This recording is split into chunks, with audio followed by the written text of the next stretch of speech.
హల్లెలూయా.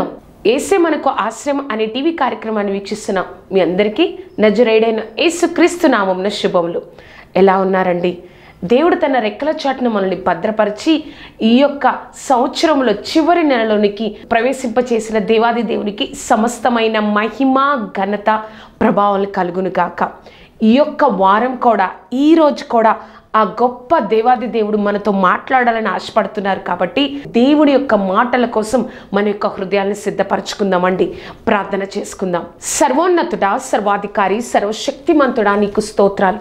ఆశ్చర్యకరుడా, నీ గొప్ప కృపా కాపుదల దయచేసి నీ రెక్కల చాటున మమ్మల్ని భద్రపరిచి దేవా తండ్రి, మరొక వారాన్ని మరొక రోజును మాకు అనుగ్రహించి తండ్రి, నువ్వే కార్యం జరిగిస్తున్న దేవా నీకు కోట్లాది కృతజ్ఞతలు. మమ్మల్ని భద్రపరిచిన దేవా నీకు వందనాలు ప్రభా. వాక్యాన్ని ధ్యానించుకునే ముందుగా సర్వశక్తిమంతుడా ప్రతిదీ నీ యొక్క అధికారంలోనికి తీసుకొనండి. నా యొక్క మాటలు కాదు దేవా, నా యొక్క ఆలోచనలు కాదు దేవా తండ్రి, నువ్వే తోడేయండి, నడిపించండి. నీ గొప్ప కృపా కాపుదలను దయచేయండి. నీ నామ మహిమార్థము సహాయంను దయచేయండి, వర్ధిల్లింపచేయండి. సర్వశక్తిమంతుడా నీ గొప్ప శక్తితో నింపండి. కేవలం నీ నామాన్ని మహిమపరచుకొనండి. నువ్వే సహాయంను దయచేసి నడిపిస్తున్నందుకు, నువ్వే కార్యం జరిగిస్తున్నందుకు నజరేయుడైన యేసుక్రీస్తు నామమున అడిగి వేడుకొంచున్నాము తండ్రి. Amen, amen, amen. ఈరోజు మన యొక్క వాక్య ప్రసంగ అంశంగా లూకా సువార్త 10వ అధ్యాయము 27వ వచనం. నిన్ను వలె నీ పొరుగు వారిని ప్రేమింపవలననియు రాయబడి ఉన్నదని చెప్పాను. మరొకసారి చదువుకుందామండి. లూకా సువార్త 10వ అధ్యాయము 27వ వచనం. నిన్ను వలె నీ పొరుగు వారిని ప్రేమింపవలననియు రాయబడి ఉన్నదని చెప్పాను. ఈ వారం మన యొక్క వాక్య ప్రసంగ అంశంగా యేసయ్యను నీ జీవితం ద్వారా ఇతరులకు చూపించగలుగుతున్నావా? ఈ వారం మన యొక్క వాక్య ప్రసంగ అంశము యేసయ్యను నీ యొక్క జీవితం ద్వారా ఇతరులకు చూపించగలుగుతున్నావా? మనం ఇందాక చదివిన వాక్యములో లూకా సువార్త 10వ అధ్యాయము 27వ వచనములో చదివిన వాక్యంలో ధర్మ ఉపదేశకుడు యేసుక్రీస్తు ప్రభు వారి దగ్గరకు వచ్చి ఏమన్నారంటే, ప్రభా నేను నిత్య జీవం పొందడం కోసం నేను ఏమి చేయాలి అని చెప్పినప్పుడు దేవుడు చెప్తాడు, ధర్మశాస్త్రంలో ఏమి రాయబడి ఉంది నీకు తెలియదా? ఎందుకంటే నువ్వు already you are the expert in law, నువ్వు ఒక ధర్మోపదేశకుడివి కదా, నువ్వు ధర్మశాస్త్రంలో ఏమున్నదని చెప్పినప్పుడు నిన్ను వలె నీ పొరుగు వారిని ప్రేమింపవలను అని రాయబడి ఉన్నది ప్రభా అని చెప్పినప్పుడు వెంటనే యేసుక్రీస్తు వారు నువ్వు కరెక్ట్గా చెప్పావు, ఈ విధంగా చేయని చెప్పినప్పుడు యేసయ్యను శోధించడం కోసం ఆ ధర్మోపదేశకుడు ఆ ఎక్స్పర్ట్ ఇన్ లా అతను ఏమడుగుతారంటే, ప్రభా నా పొరుగు వారు ఎవరు అని చెప్పినప్పుడు ఎవరైతే నీ యందు దయ చూపిస్తారో, ఎవరైతే నీ యందు జాలి చూపిస్తారో వారే నీ పొరుగువారు. ఆ విధంగా చెయ్యని ఉపమాన రీతిగా ఒక సమరీయుడి యొక్క ఆ యొక్క ఉపమానాన్ని దేవుడు ఆ యొక్క ఉపదేశకుడికి, ధర్మోపదేశకుడికి దేవుడు చెప్పినప్పుడు ఆ విధంగా చెయ్యి, నువ్వు నిత్య జీవాన్ని పొందుకుంటావు అని దేవుడు చెప్తారు కదా అండి. దేవుడు ఆ యొక్క ధర్మోపదేశకుడికి ఏమి చెప్తున్నారంటే, ఇతరులను పొరుగువారిని నువ్వు ప్రేమించడం ద్వారా నువ్వు నా యొక్క ప్రేమను, నా యొక్క జాలిని, నా యొక్క దయని ఇతరులకు చూపిస్తావు కదా, అదే అప్పుడు నువ్వు నిత్య జీవాన్ని పొందుకుంటావు అని దేవుడు చెప్తున్నారు. అసలు మన జీవితంలో ఇతరులను, పొరుగు వారికి మనం యేసయ్యను చూపించాలంటే, దేవుణ్ణి చూపించాలంటే మనం ఏ విధంగా ఉండాలి, మనం ఏ విధంగా ఇతరులకు యేసుక్రీస్తు ప్రభువారిని చూపించగలం? ఈ యొక్క సంవత్సరపు చివరి దినాలలో అందరికీ చాలా ఇష్టమైన, మనం ఎంతగానో వేచి ఉన్న ఒక పండుగ, ప్రపంచమంతా జరుపుకుంటున్న ఒక పండుగ ఏంటి అంటే క్రిస్మస్. ఈ యొక్క క్రిస్మస్ దినాలలో మనము ఇతరులకు యేసుక్రీస్తుని ఎలా చూపించగలం? ఆ యొక్క ధర్మోపదేశకుడికి దేవుడు చెప్పిన రీతిగా మనము కూడా ఇతరులకు దేవుణ్ణి చూపించమంటున్నారో మనం ఈ వారం 3 విషయాలలో మనం నేర్చుకుందామండి. మన యొక్క వాక్య ప్రసంగాంశం, యేసయ్యను నీ జీవితం ద్వారా ఇతరులకు చూపించగలుగుతున్నావా? ఆ ధర్మ ఉపదేశకుడికి దేవుడు అడిగిన రీతిగా మనము, నువ్వు ఇతరులకు దయను జాలిని చూపించు, వారు నీ ద్వారా నన్ను తెలుసుకుంటారా అన్నట్లుగా మనం ఏ విధంగా చూపిస్తున్నామో, ఫస్ట్ పాయింట్లో ఏ విధంగా మనం ఇతరులకు దేవుణ్ణి చూపించాలో మొట్టమొదటి పాయింట్లో మనం నేర్చుకుందామండి. నీ పొరుగు వారికి సహాయం చేస్తున్నావా? మొట్టమొదటిగా నీ పొరుగు వారికి సహాయం చేస్తున్నావా? అసలు మన పొరుగువారు అంటే ఎవరండి? ఇదొక ప్రశ్న అని అనుకుంటాం కదా మనం. మన పొరుగువారు అంటే మన ఇంటి ప్రక్కన ఉన్నవాళ్ళు, మన వీధిలో ఉన్నవాళ్ళు, మన పక్కనే ఉన్నవారు అని అనుకుంటాం. మన పొరుగువారు, నైబర్స్ అంటే ఎవరిని అనుకుంటాం? వారిని అనుకుంటాం. కానీ వాక్యానుసారంగా ఒక క్రైస్తవుడికి పొరుగువారు అంటే ఏంటో తెలుసా? ఎవరైతే అవసరతలో ఉన్నారో, ఎవరైతే ఆ అవసరత అనేది వారికి ఒక ఆర్థిక ఇబ్బంది కానీ, వారికి ఒక లేమి కానీ, అనారోగ్యం కానీ, ఎవరైతే అవసరతలో ఉన్నారో వారే ఒక క్రైస్తవుడికి పొరుగువారు అని మొట్టమొదటిగా మనం గుర్తుపెట్టుకోవాలి. అటువంటి అవసరతలో ఉన్న వారికి నువ్వు సహాయం చేస్తున్నావా? అది ఒక ఆర్థిక ఇబ్బందే కావచ్చు, అది ఒక వారు వస్త్రలేమే కావచ్చు, ఒక అనారోగ్యమే కావచ్చు, లేకపోతే ఒక మాట సహాయమే కావచ్చు. అటువంటి లేమిలో ఉన్న వారికి, అటువంటి అవసరతలో ఉన్న వారికి నువ్వు నేను సహాయం చేస్తున్నావా? అటువంటి వారు మన పొరుగువారండి. ఒక క్రైస్తవుడిగా పొరుగువారు అంటే మన ఇంటి ప్రక్కనే ఉన్నవారు కాదు, కానీ ఎవరైతే అవసరతలో ఉన్నారో వారే పొరుగువారు అని వాక్యానుసారంగా చెప్తున్నారు. మొట్టమొదటిగా మనం చూసాం, నువ్వు పొరుగు వారికి సాయం చేస్తున్నావు. మొట్టమొదటి పాయింట్లో ABCD చూద్దామండి. ఏ చూసినట్లయితే అవసరతలో ఉన్న వారిని దాటిపోవచ్చున్నావా? ఇందాక మనం చూసాం కదండి, ధర్మోపదేశకుడు లూకాసు సువార్త 10వ అధ్యాయంలో ఒక ధర్మోపదేశకుడు వచ్చి, ప్రభువా, నిత్య జీవమును నేను స్వాస్థ్యంగా పొందుకోవాలంటే నేను ఏం చేయాలి అని అడిగినప్పుడు దేవుడు ఒక ఉపమాన రీతిగా ఆ యొక్క ధర్మోపదేశకుడికి అర్థమయ్యేటట్లుగా ఈ విధంగా చెప్తాడు. ఒక మనుష్యుడు యెరూషలేము నుంచి యెరికోకు వెళుతూ ఉన్నాడు. ఆ మార్గ మధ్యంలో అతడు దొంగల చేత కొట్టబడి ఆ యొక్క వస్త్రాలని వాళ్ళు తన దగ్గర ఉన్నదంతా తీసుకొని వెళ్ళిపోయి తనని ఆ చావు బతుకుల మధ్య వదిలేసి వెళ్ళిపోయారు. అతడు ఆ మార్గ మధ్యలో ఉన్నాడు. యెరూషలేము నుంచి యెరికో వెళ్ళే మార్గం మధ్యంలో ఆ యొక్క ఒక మనుషుడు ఉన్నాడు. ఆ యొక్క మార్గంలోనే కొంతసేపటికి ఒక యాజకుడు వచ్చాడు. యాజకుడు అంటే మన భాషలో ఇప్పుడు చెప్పాలంటే ఒక ప్రీస్ట్, ఒక పాస్టర్ గారు, ఒక యాజకుడు వచ్చాడు. యాజకుడు అదే త్రోవలో వచ్చి ఆ యొక్క మనుషుల్ని చూచి కూడా, చావు బతుకుల్లో రక్తము కారుతున్న ఆ మనుషుని చూచి కూడా అదే దారుణ ప్రక్క నుంచి వెళ్ళిపోయాడు. కొంతసేపటికి ఒక లేవీడు వచ్చాడు. ఆ లేవీడు కూడా ఆ యాజకుడు ఏ విధంగా చేశాడో ఆ యొక్క స్థితిలో ఉన్న ఆ మనుషుల్ని చూసి కూడా అతను కూడా పక్కదారిలో నుంచి వెళ్ళిపోయాడు. దేవుడు నిన్ను నన్ను అడుగుతున్నాడు, నిజంగా ఆ యాజకుడు, ఆ యొక్క లేవీడు అక్కడ సహాయం చేయడానికి ఆ మనుషుడికి ఎవ్వరూ లేరు. వారి పొరుగువారు, ఆ యొక్క యాజకుడికి ఆ లేవీడికి పొరుగువారు ఎవడు అంటే ఆ యొక్క బాధలో చావు బతుకుల మధ్యలో ఉన్న ఆ యొక్క మనుషుడు. వారిద్దరూ కూడా సహాయం చేయవచ్చు. అతనికి కొంత ఆహారం పెట్టవచ్చు, అతనికి కొంత నీళ్ళు ఇవ్వవచ్చు, అతన్ని కొంత లేపి ఎక్కడికన్నా తీసుకువెళ్ళవచ్చు. కానీ వారు ఏమీ చేయకుండా అవసరతలో ఉన్న, ఇంకా ఎక్కడ అవకాశం లేదు, నేను చూసానే వాళ్ళని అని ఆ యొక్క అవసరతలో ఉన్న అతన్ని చూసి దాటిపోయారు. నువ్వు నేను కూడా మన బంధువుల్లో కానీ, మన స్నేహితుల్లో కానీ, మన చుట్టుపక్కల వారు ఎవరైతే ఉన్నారో వారు అవసరతలో ఏది ఉన్నారో నీకు ఇవ్వగలిగిన సహాయం నువ్వు చేయగలుగుతున్నావా? లేకపోతే ఆ అవసరతలో ఉన్న వారిని ఆ యొక్క ఎలా అయితే ఒక యాజకుడు, ఒక లేవీడు దాటిపోయినట్లుగా నువ్వు కూడా దాటిపోతున్నావా? దేవుడు మనల్నే ప్రశ్నిస్తున్నారు. ఎవరైతే నీ యొక్క జీవితంలో అవసరత కలిగిన వారు కనిపిస్తూ ఉన్నారో వారిని నువ్వు చూస్తున్నావా? వారికి నువ్వు సహాయం చేస్తున్నావా? దేవుడు నిన్ను నన్ను ప్రశ్నిస్తున్నారు. మన పొరుగు వారికి మనం సహాయం చేయాలి. దేవుడి యొక్క మాట కాబట్టి మనం సహాయం చేయాలి.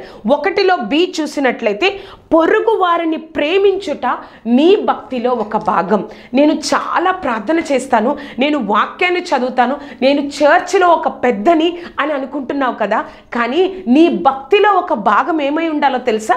నీ పొరుగు వారికి నీ యొక్క కలిగిన వాటిలో నువ్వు సహాయం చేయాలి అని దేవుడు చెప్తున్నారు. దేవుడు నిన్ను ఎందుకు ఆశీర్వదించారో తెలుసా? ఎందుకు నిన్ను ఈ యొక్క స్థితిలో ఉంచారు, ఒక పొజిషన్లో ఉంచారో తెలుసా? నీకంటే తక్కువ వారికి నువ్వు సహాయం చేస్తావు అని నిన్ను ఆశీర్వదించారు. నీ ద్వారా వారు ఆశీర్వదింపబడాలి అని చెప్పారు. కానీ నువ్వు నేను ఏం చేస్తున్నావు? ఒక వాక్యాన్ని మనం చూద్దామండి. యాకోబు రాసిన పత్రిక 1వ అధ్యాయము 27వ వచనం. తండ్రి అయిన దేవుడి ఎదుట పవిత్రమును నిష్కలంకమైన భక్తి ఏదనగా దిక్కులేని పిల్లలకు విధవరాండ్లను వారి ఇబ్బందుల్లో పరామర్శించుటయు. చూసారా? తండ్రి అయిన దేవుడి ఎదుట భక్తియు పవిత్రమును నిష్కలంకమైన భక్తి ఏదనగా దిక్కులేని పిల్లలను విధవరాలను వారి యొక్క అవసరతలో పరామర్శించుట. మనం ఆ పని చేస్తున్నామా? మనము పక్క వారికి, మన యొక్క పొరుగు వారికి సహాయం చేయడము అంటే మన భక్తిలో ఒక భాగమై ఉన్నది. ఈ యొక్క క్రిస్మస్ దినాలలో నీతో నాతోనే దేవుడు మాట్లాడుతున్నారు. నీకు ఎవరైతే నీకు పొరుగువారుగా ఇప్పుడు నీకు ఒక ఆలోచన వచ్చిందో, అవును కదా, నా యొక్క పొరుగువారు, నా బంధువుల్లో, నా స్నేహితుల్లో, నా వీధిలో, నాకు తెలిసిన వారిలో, నేను జాబ్కి వెళ్తున్నప్పుడు కొంతమంది పొరుగువారు ఉన్నారు. అంటే వారు కొంత అవసరతలో ఉన్నారు. వస్త్రహీనత అవ్వచ్చు, ఆహారలేమి కావచ్చు, ఒక ఆర్థిక ఇబ్బంది కావచ్చు. వారికి నీ తగినంత సహాయం నువ్వు చేయగలుగుతున్నావా? అది ఆ యొక్క క్రైస్తవ జీవితంలో భక్తిలో ఒక భాగమని ఆ దేవాది దేవుడు ఈరోజు మనకి జ్ఞాపకం చేస్తున్నారు. 1లో C చూసినట్లయితే నీ పొరుగు వారిని సహాయము చేస్తే నువ్వు దేవుణ్ణి చూపించగలవు. అవును కదా అండి, మనము మన యొక్క పొరుగు వారికి వారి యొక్క అవసరతలో మనము సహాయం చేస్తే మనము దేవుణ్ణి చూపించగలం. ఒక మనుషుడు యెరూషలేము నుంచి యెరికోకు వెళ్తున్నప్పుడు యాజకుడిని చూసాం, లేవీయుడిని చూసాం. వారిద్దరూ కూడా త్రోవ ప్రక్క నుంచి అతన్ని పట్టించుకోకుండా వెళ్ళాడు. కానీ 3వ వ్యక్తిగా సమరయుడు వచ్చాడు. సమరయుడు వచ్చినప్పుడు అతడు ఆయన యొక్క గాయాలని తుడిచి నూనెను ద్రాక్షారసాన్ని పోసి అతన్ని ఆయన యొక్క గాడిద మీద ఎక్కించుకొని ఒక సత్రానికి తీసుకువెళ్ళి, ఇదిగోండి నేను ఇక కొంత ధనాన్ని ఇస్తున్నాను, నేను మరలా వచ్చి అతనికి ఏదైతే మీరు ఖర్చు పెట్టారో నేను మరలా ఇస్తాను అని చెప్పారు. చూసారా? ఎవరన్నా మనం రోడ్డు మీద వెళ్తున్నప్పుడు ఎవరన్నా మనం అలా పడిపోయి ఉన్నప్పుడు మనకి ఎలా సహాయం చేస్తే ఏమంటామండి? దేవుడిలాగా నువ్వు నాకు సహాయం చేసావు కదయ్యా, దేవుడిలాగా నా ప్రాణాన్ని ఆ యొక్క సమయంలో నువ్వు కాపాడావు కదా. మనము దేవుణ్ణి చూపించగలం. ఆ యొక్క సమరయుడు వచ్చినప్పుడు అతడు పడిపోయి ఉన్నాడు. అప్పటికే చాలామంది ద్వారం గుండా వెళ్ళారు, యాజకుడు వెళ్ళాడు, లేవీయుడు వెళ్ళాడు. కానీ ఆ సమరయుడు అక్కడికి వచ్చినప్పుడు అతను చూసి అతను గాయాలు తుడిచి ఆ యొక్క నూనెను ద్రాక్షరసాన్ని పోసి తన గాడిద మీద ఎక్కించుకొని, లూకాసు వార్త 10వ అధ్యాయము 34-35 వచనాల్లో ఉంటుందండి. ఎక్కించుకొని ఏం చేశారంటే సత్రానికి తీసుకువెళ్ళారు, ఒక హాస్పిటల్కి తీసుకెళ్లారు. మీరు చూడండి, తర్వాత 2 దినారాములు అంటే ఆ టైంలోనే ఒక ₹1 1 అంత విలువ కలిగిన ఆ దినారాములను ఇచ్చి, మీరు చూడండి నేను తిరిగి వచ్చిన తర్వాత మరలా చెల్లిస్తాను అని వారికి చెప్పారు. అదొక దేవుడు ఒక ఉపమానంగానే వాడుకున్నాడు. కానీ నిజ జీవితంలో నిజంగా ఎవరన్నా ఆ విధంగా చేస్తే ఆ మనుషుడు బాగుపడిన తర్వాత ఆ యొక్క సహాయం చేసిన వ్యక్తి ఏ విధంగా కనిపిస్తాడండి? దేవుడు లాగా నువ్వు నాకు సహాయం చేసావు కదా. దేవుడి ప్రేమను మనం చూపించగలం. మనం ఇతరులకు సహాయం చేయడం అంటే దేవుడి ప్రేమను చూపించగలం. 1లో D చూసినట్లయితే ఆజ్ఞలను పాటిస్తే నిత్య జీవాన్ని పొందుకుంటాం కదా. ఆ ధర్మోపదేశకుడు ఏమన్నాడు అంటే, లూకాసు వార్త 10వ అధ్యాయంలో, ప్రభా నిత్య జీవాన్ని పొందుకోవడానికి నేనేమి చేయాలి ప్రభా అని ఆ ధర్మోపదేశకుడు యేసయ్యను అడిగినప్పుడు, నిన్ను వలె నీ పొరుగు వారిని ప్రేమింపవలెను అంటే మనము నిత్య జీవంలో నిత్యము యేసుక్రీస్తు ఉండాలి అంటే మనము మన యొక్క పొరుగు వారికి సహాయం చేయాలి అంట. ఈ యొక్క క్రిస్మస్ దినాల్లో మనము ఒక క్రైస్తవుడిగా దేవుడు ఈ వాక్యాన్ని మనతో ఎందుకు చెప్తున్నారో తెలుసా? ఈ యొక్క నెలంతటిలో నువ్వు నా యొక్క ప్రేమను ఇతరుడి ఎడల చూపించు, నా యొక్క దయను ఇతరుడి ఎడల చూపించు. నేను నిన్ను ఎంతగా ఆశీర్వదించానో, నేను నిన్ను ఎంతగా ప్రేమిస్తున్నానో అంతగా నువ్వు వారి ఎడల ప్రేమను చూపించు. అది ఒక ఆజ్ఞని చెప్తున్నారు. నువ్వు నా యొక్క ప్రేమను చూపిస్తావని చెప్తున్నారు. అంతకంటే గొప్పది ఏమిటో తెలుసా? మనము నిత్య జీవాన్ని పొందుకుంటామని ఆ దేవాది దేవుడు మనతో ఈరోజు మాట్లాడుతున్నారు. అర్థమైంది కదా అండి? మన పొరుగువారంటే ఎవరో చూసాం. మన పొరుగువారికి మనం సహాయం చేయకుండా దాటిపోతున్నామా అని దేవుడు ప్రశ్నించారు. బి చూసినట్లయితే నువ్వు పొరుగు వారికి సహాయం చేయడం నీ భక్తిలో ఒక భాగమని చూసాం. సి చూసినట్లయితే నువ్వు పొరుగు వారికి సహాయం చేస్తే దేవుడిని నువ్వు చూపించగలుగుతావు. అంతేకాదు నీ యొక్క నిత్య జీవం నువ్వు నేను పొందుకోవాలి అంటే మనము పొరుగు వారికి సహాయం చేయాలి. మన యొక్క వాక్య ప్రసంగ అంశం యేసయ్యను నీ జీవితం ద్వారా ఇతరులకు చూపించగలుగుతున్నావా? ఆ యొక్క ప్రసంగ అంశంలో రెండవదిగా నీ పొరుగువాని యందు నువ్వు చూపించే ప్రేమ నీ బిడ్డలను ఆశీర్వదిస్తుంది. నీ పొరుగువారి యందు నువ్వు చూపించే ప్రేమ ఆ ఆశీర్వాదం నీతోనే కాదు, నీ తరతరాలు ఆశీర్వదింపబడతాయని దేవుడు ఈరోజు మనతో మాట్లాడుతున్నారు. ఏమంటున్నారంటే సౌలును ఒకసారి జ్ఞాపకం చేసుకోనండి. సౌలు యొక్క కుమారుడి పేరు యోనతాన్. సౌలు ఎంతగానో దావీదు మీద పగపట్టి ఎంతగానో తరిమినా, ఎంతగానో ఏం చేసినా, ఎంతగానో అతన్ని చంపాలని చూసినా కానీ సౌలు కుమారుడైన యోనతాను మాత్రం దావీదు ఎడల ప్రేమను చూపించి వారిద్దరు స్నేహితులయ్యారు. ఆ ప్రేమను బట్టి ఏం జరిగిందంటే ఆ యోనతాను చనిపోయిన తర్వాత కూడా యోనతాను యొక్క కుమారుడు మెఫీబోషెతు చనిపోయే వరకు దావీదే, ఆ యొక్క రాజైన దావీదే సంరక్షించాడు. చూసారా? పొరుగువారి ఎడల ప్రేమను చూపించిన యోనతాను ఎడల దేవుడు మర్చిపోయారా? తన చనిపోయినా కూడా బిడ్డలు ఆ యొక్క సహాయం వల్ల ఆశీర్వాదం పొందుకున్నారు. రెండులో ఏ చూసినట్లయితే నువ్వు ఇతరుల వైపు కాదు, నువ్వు దేవుని ఆజ్ఞను పాటించాలి కదా. నేనేంటి సహాయం చేయడం, నాకు ఇంతే జీతం వస్తుంది, నేను ఇలానే ఉన్నాను, నా జీవితం ఏంటి, నేనేంటి ఈ విధంగా ఉన్నాను అని అనుకుంటున్నావేమో. కానీ దేవుడు చెప్తున్నారు నువ్వు ఇతరుల వైపు నువ్వు చూడొద్దు. సౌలును చూడండి, యోనతాను చూడండి. వీళ్ళిద్దరూ తండ్రి కుమారుడు కదండి. సౌలు తండ్రి, యోనతాను కుమారుడు కదా. అటువంటి అప్పుడు సౌలు దావీదు మీద విషపు చూపు చూస్తున్నాడు.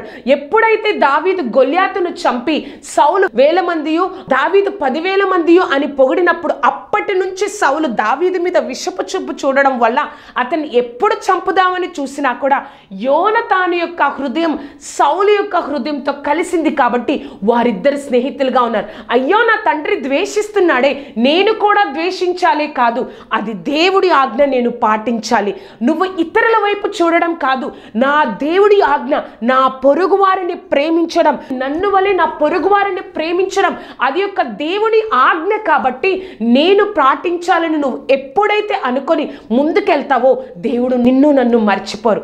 యోనతాను యొక్క సౌలు యొక్క జీవితాన్ని మనం చూసినట్లయితే వారిద్దరు కూడా వేరే వేరే మనస్తత్వాలు కలిగిన వారు. కానీ సౌలు పొరుగువారి ఎడల వారిని చంపాలని చూశారు, కానీ వారిని పట్టించుకోకుండా రాజైన తన తండ్రిని పట్టించుకోకుండా యోనతాను దేవుడి యొక్క ఆజ్ఞను పాటించారు.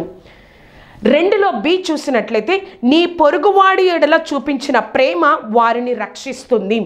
ఎప్పుడైతే సౌలు దావీదు మీద విషపు చూపు చూపించి అతన్ని చంపేయాలనుకున్నాడో ఆ విషయాన్ని ఎవ్వరికి చెప్పలేదు. కానీ 1 సమూయేలు 25వ అధ్యాయంలో డైరెక్ట్గా యోనతాను వెళ్ళి దావీదుకు చెప్పాడు, నా తండ్రి నిన్ను చంపాలని చూస్తున్నారు, నువ్వు వెళ్ళిపో.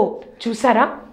నిజంగా ఆ యొక్క సౌలు చేతికి దావీదు దొరకకుండా యోనతాను ఆ యొక్క ఇతరుల ఎడల పొరుగువాడి ఎడల, అయ్యో నేను ఒక రాజు యొక్క కుమారుణ్ణి, ఏంటి నేను దావీదుకి సహాయం చేసేది, నేను ఒక రాజు యొక్క కుమారుణ్ణి, నా తండ్రి ద్వేషిస్తున్నాడు దావీదుని, నేను కూడా ద్వేషించాలి, నేను అతనికి మాట్లాడకూడదు, అతనికి నేను సహాయం చేయకూడదు అన్న ఆలోచన లేదు. కానీ దావీదు దగ్గరికి వెళ్ళి, దావీదు నా తండ్రి నిన్ను చంపాలనుకుంటున్నారు. 1 సమూయేలు 20వ అధ్యాయము 13వ వచనంలో, కాబట్టి నువ్వు పారిపో దావీదు అని అతనికి సమాచారం ఇచ్చాడండి యోనతాను. చూసారా, ఆ యొక్క సౌలు చేతిలో దావీదు పడకుండా ఎవరు కాపాడారంటే యోనతాను దావీదును కాపాడాడు. చూసారా, మనం ఇతరుల ఎడల మనం చూపించే ప్రేమ వారిని ఆకలి బాధ నుంచి, వారిని వస్త్రహీనత నుంచి, వారిని ఈ లోకానుసారంగా జీవించకుండా, ఈ లోక వ్యర్థమైన వాటిని అనుసరించకుండా వారిని రక్షిస్తుంది అని ఆ గొప్ప దేవుడు నిన్ను నన్ను ఈరోజు ఒక్కసారి హెచ్చరిస్తున్నారు, ఒక్కసారి జ్ఞాపకం చేస్తున్నారు. నువ్వు వారికి కొంత సహాయం చేస్తున్నావేమో, ఒక ఆర్థిక ఇబ్బంది, ఒక వస్త్రం ద్వారా, ఒక మాట ద్వారా వారిని ఈ లోకానుసారమైన జీవితం జీవించకుండా, వ్యర్థమైన వాటిని, అసహ్యమైన వాటిని అనుసరించకుండా వారిని రక్షిస్తుంది అని దేవాది దేవుడు నీతో నాతో ఈరోజు మాట్లాడుతున్నారు. 2లో సి చూసినట్లయితే, నీ పొరుగు వారికి చేసే సహాయాన్ని దేవుడు మర్చిపోడు. అవును కదా అండి, మనం అనుకుంటాం, అయ్యో నాకు లేమిలో, నా తక్కువ స్థితిలో నేను కొంత సహాయం వారికి చేస్తున్నాను. ఏం చేస్తాడు దేవుడు? మర్చిపోడు. తెలుసా ఎందుకు మర్చిపోడు అంటే, సౌలు కుటుంబం అంతా చనిపోయిన తర్వాత, దావీదు రాజైన తర్వాత ఏం జరిగిందో తెలుసా? అక్కడ ఉన్న వారితో ఎంక్వైరీ చేస్తాడు. సౌలు కుటుంబంలో యోనతానును బట్టి నేను సహాయం చేయడానికి ఎవరైనా ఉన్నారా అని దావీదు అక్కడ ఒక ఎంక్వైరీ చేసినప్పుడు, కొంతమంది సౌలు కుటుంబానికి సేవకుడైన సేబా దగ్గర యోనతాను కుమారుడు ఉన్నాడు, అతడు మొఫీబోషెతు, అతడు కుంటివాడు అని చెప్పినప్పుడు అతన్ని నా దగ్గరికి తీసుకురండి. చూసారా, యోనతాను దావీదుకి చేసిన సహాయం, తన యొక్క కుమారుడైన మొఫీబోషెతు కుంటివాడిగా ఉన్నాడు, ఒక రాజు కుటుంబంలో పుట్టాడు, వారి యొక్క తాతగారు సౌలు ఒక రాజు అయినా కూడా అతడు ఎక్కడో పెరుగుతున్నాడు. కానీ యోనతాను దావీదుకు చేసిన మేలును బట్టి, పొరుగు వారిని ప్రేమించే దానిని బట్టి దేవుడు మరచిపోకుండా ఆ యొక్క మొఫీబోషెతును దావీదు దగ్గరికి తీసుకొచ్చి, సదాకాలమును నువ్వు నా బల్ల దగ్గరే, భోజనపు బల్ల దగ్గరే నువ్వు భోజనం చేయాలి అని దావీదు దేవుని ప్రేమను చూపించాడు. మరచిపోలేదండి దేవుడు. అప్పుడు యోనతాను, నీ తండ్రి అయిన యోనతాను నాకు ఎలా సహాయం చేశాడో మరలా దేవుడు జ్ఞాపకం చేసి, దావీదు ఆ విధంగా తన కుమారుని మొఫీబోషెతుని, యోనతాను యొక్క కుమారుని చూసుకునేటట్లుగా దేవుడు ఆశీర్వదించాడు. నువ్వు చేస్తున్న సహాయం ఎవరు చూస్తున్నారులే, అంత గొప్పది కాదులే అని నువ్వు అనుకుంటున్నావేమో. ఎంత గొప్పదైనా, ఎంత చిన్నదైనా, ఎవరు చూసినా చూడకపోయినా నా దేవుడు చూస్తున్నారు. ఆయన చూడలేని స్థలం లేదు కాబట్టి నా దేవుడు చూస్తున్నాడు. నువ్వు నేను చేస్తున్న సహాయం ఆయన మర్చిపోయే దేవుడు కాదు. 2లో డి చూసినట్లయితే, నువ్వు చేసే సహాయం నిన్ను చనిపోయినా బ్రతికిస్తుంది. అవునా అండి, మనం ఇతరుల ఎడల చూపించే ప్రేమను, ఇతరుల ఎడల దేవుని ప్రేమను చూపించే మనం చేస్తున్న సహాయాన్ని, అది మనల్ని చనిపోయినా కూడా బ్రతికిస్తుందంట. ఎలాగో తెలుసా, 2 సమూయేలు 9వ అధ్యాయం 1వ వచనంలో చూసినట్లయితే, యోనతానును బట్టి సౌలు కుటుంబంలో నేను సహాయం చేయడానికి ఎవరైనా ఉన్నారా అని దావీదు అడుగుతారు. అంటే యోనతాను అప్పటికే యుద్ధంలో చనిపోయారు. ఆ తర్వాత చనిపోయిన తర్వాత దావీదు రాజుగా అభిషేకించిన తర్వాత ఇశ్రాయేల్ ప్రజలకు రాజయ్యాడు. కానీ యోనతానును బట్టి, అంటే ఆ యొక్క కుమారుడు, యోనతాను యొక్క కుమారుడు మొఫీబోషెత్ చనిపోయే వరకు నేను ఎక్కడో కుంటివాడిగా, దిక్కులేని వాడిగా నేను ఉండకుండా, నా తండ్రి దావీదుకి చేసిన సహాయం వల్ల, దావీదు దేవుడి ప్రేమను చూపడం వల్ల నేను ఇంకా కూడా ఒక రాజు దగ్గర చనిపోయే వరకు ఉన్నానని ఆ మొఫీబోషెత్, యోనతాను యొక్క కుమారుడు, జీవితాంతం యోనతానుని జ్ఞాపకం చేసుకుంటూనే ఉండుంటాడు కదా అండి. మనము కూడా మనము చేసే సహాయం వల్ల మనం చనిపోయినా కూడా ఆ యొక్క వ్యక్తి వల్లే నేను సహాయాన్ని పొందుకున్నాను, ఆ యొక్క వ్యక్తి వల్లే నేను ఈ స్థితిలో ఉన్నాను అని మన తరతరాలకు ఒక ఆశీర్వాదకరంగా చనిపోయినా కూడా నీ గురించి ఒక సాక్ష్యము, ఒక మంచి సాక్ష్య జీవితం ఈ లోకంలో నీకు ఉంటుందని నువ్వు మర్చిపోకూడదండి. అంత గొప్పదండి మన పొరుగు వారి ఎడల మనం సహాయం చేయడం అంటే. అనుకుంటాం ఈ క్రిస్మస్ దినాల్లో ఎందుకు అందరూ దుప్పట్లు పంచుతారు, ఎందుకు అందరూ ఇలా చేస్తారు. పొరుగు వారిని ఏ విధంగా విధంగా దేవుని ప్రేమను చూపించడం ఎంత గొప్పదో వాక్యానుసారంగా మనం చూసాం. ఈ యొక్క వారం యొక్క వాక్య ప్రసంగాంశం, నువ్వు ఇతరుల ఎడల దేవుని ప్రేమను చూపించగలుగుతున్నావా మనం చూసాం. నువ్వు నీ పొరుగు వారిని సహాయం చేస్తున్నావా ఒకటోటిగా. రెండవదిగా చూసినట్లయితే పొరుగువాని యందు నువ్వు చూపించే ప్రేమ నీ బిడ్డలకు ఆశీర్వాదాన్ని కలగజేస్తుంది. చివరిదిగా మూడవదిగా, ఇతరుల ఎడల నువ్వు చూపించే ప్రేమ వారిని దేవుడి వైపు ఆకర్షిస్తుంది కదా అండి. వారు ఎలా అయిపోతారంటే, ఏంటి వీరు ఏమీ ఆశించకుండా నాకు సహాయం చేస్తున్నారు, నేను ఒక వస్త్రహీనతలో ఉన్నాను, ఒక రోడ్డు మీద చలితో వణుకుతూ ఉన్నాను, వారు నాకు ఒక వస్త్రాన్ని ఇచ్చారు, వారు నాకు ఒక దుప్పటినిచ్చారు, వారు నాకు కొంత ఆహారం ఇచ్చారు, నా నుంచి ఏమీ ఆశించకుండా వారు నాకు సహాయం చేస్తున్నారు అంటే యేసుక్రీస్తుని నమ్ముకున్న వారు ఈ విధంగా ఉంటారా? గొప్ప దేవుణ్ణి, అంత దేవుణ్ణి నమ్ముకొని ఏమీ ఆశించకుండా ఇతరుల ఎడల, పొరుగువారి ఎడల ఇంత ప్రేమను చూపిస్తారా అని వారు దేవుడి వైపు ఆకర్షింపబడతారు. వారి దేవుడు ఎంత గొప్ప దేవుడు అని నువ్వు దేవుణ్ణి చూపించడమే కాదు, వారు దేవుడి వైపు ఆకర్షింపబడతారని దేవుడు ఈరోజు నీతో నాతో మాట్లాడుతున్నారు. ఎంత గొప్పదో కదా అండి. మన పొరుగు వారిని మనం ప్రేమించడం అంటే, పొరుగు వారిని ఆ యొక్క అవసరతలో ఆదుకోవడం అంటే ఎంత గొప్పదో కదా. దేవుడు నీతోనే నాతోనే మాట్లాడుతున్నారు. నిన్ను నేను విడిచిపెట్టను, నీ యొక్క సహాయాన్ని నేను మర్చిపోను, నేను నీకు నిత్య జీవాన్ని ఇస్తాను, అంతేకాకుండా నీ యొక్క తరతరాలు దీవింపబడేటట్లు నేను చేస్తాను. ఇంత గొప్పదండి. మనము ఇతరుల ఎడల దేవుని ప్రేమను చూపించడం అనేది ఇంత గొప్పది. మన పొరుగు వారి ఎడల మనం ప్రేమను చూపిద్దామా? నీ దగ్గర ఏమీ లేకపోవచ్చు, ఇవ్వడానికి ఏమీ లేకపోవచ్చు, కానీ నువ్వు ఇంకొకరికి కోట్ల ఆస్తి ఇవ్వచ్చు. ఏంటో తెలుసా? దేవుడి గురించి చెప్పడానికి కూడా ఇదే సమయం అండి. మా దేవుడు ఇంత గొప్ప దేవుడని వారికి చెప్పడానికి కూడా ఇదే సమయం. నువ్వు అనుకోవచ్చు, నా దగ్గర ఇవ్వడానికి ఏమీ లేదే, ధనం లేదు, ఏమీ లేదు, ఏమివ్వను, నేనే లేమ్లా ఉన్నాను అని అనుకుంటావేమో. దేవుడి సువార్త చెప్పడానికి ఏమన్నా ఖర్చు అవుతుందా అండి? దేవుడి సువార్త చెప్పడానికి కూడా ఆ వాటికంటే ఇది ఇంకా విలువైనది. నువ్వు ఆ యొక్క గొప్ప దేవుడి గురించి ఒక 4 మాటలు వారికి చెప్పడం కూడా ఎంతో విలువైనది. ప్రతి దానికి ఇదేనండి సమయం. నీ పొరుగు వారిని నువ్వు ప్రేమిస్తున్నావా?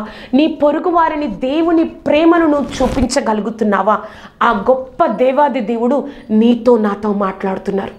ప్రార్థన చేసుకుందామా అండి. సర్వోన్నతుడా, సర్వాధికారి, సర్వశక్తిమంతుడా నీకు స్తోత్రం. ఆశ్చర్యకరుడా నీకు స్తోత్రం. ఆలోచనకర్త నీకు స్తోత్రం. తండ్రి, పరిశుద్ధాత్మ దేవా, నాతో అందరితో మాట్లాడిన దేవా నీకు వందనాలు ప్రభా. ఈ యొక్క గొప్ప కృపను, కాపుదలను అనుగ్రహించి తండ్రి, ఈ యొక్క క్రిస్మస్ దినాలలోనికి మమ్మల్ని ప్రవేశింపచేసిన దేవా, ఈ యొక్క దినాలలో పొరుగు వారి ఎడల నీ యొక్క ప్రేమను చూపించగలిగే గొప్ప కృపను, అటువంటి గొప్ప భాగ్యాన్ని తండ్రి మా అందరికీ అనుగ్రహించండి. నువ్వు ప్రభా, నువ్వు ఆశీర్వదించకపోతే, నువ్వు నిలబెట్టకపోతే మా జీవితాలు ఇలా ఉండే కాదయ్యా. నువ్వు రక్షించకపోతే, నువ్వు ఆశీర్వదించకపోతే, నువ్వు మాకు సహాయమును చేయకపోతే మేము సమృద్ధి కలిగి సంతోషంతో ఉండేవాళ్ళము కాదయ్యా. ఒక్కసారి జ్ఞాపకం చేసుకొని నువ్వు మా ఎడల చూపించిన ప్రేమను మేము ఇతరులకు చూపించే గొప్ప భాగ్యాన్ని మాకు అనుగ్రహించండి.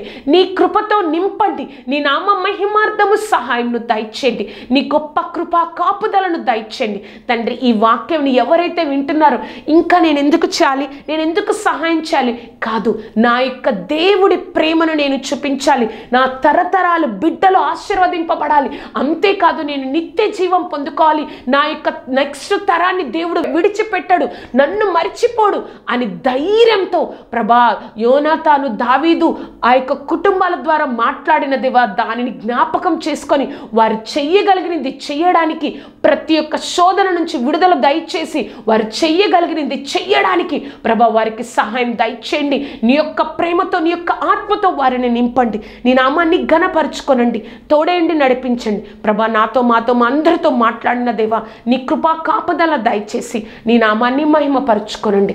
నజరేయుడైన యేసుక్రీస్తు నామమున అడిగి వేడుకొంచున్నాము తండ్రి.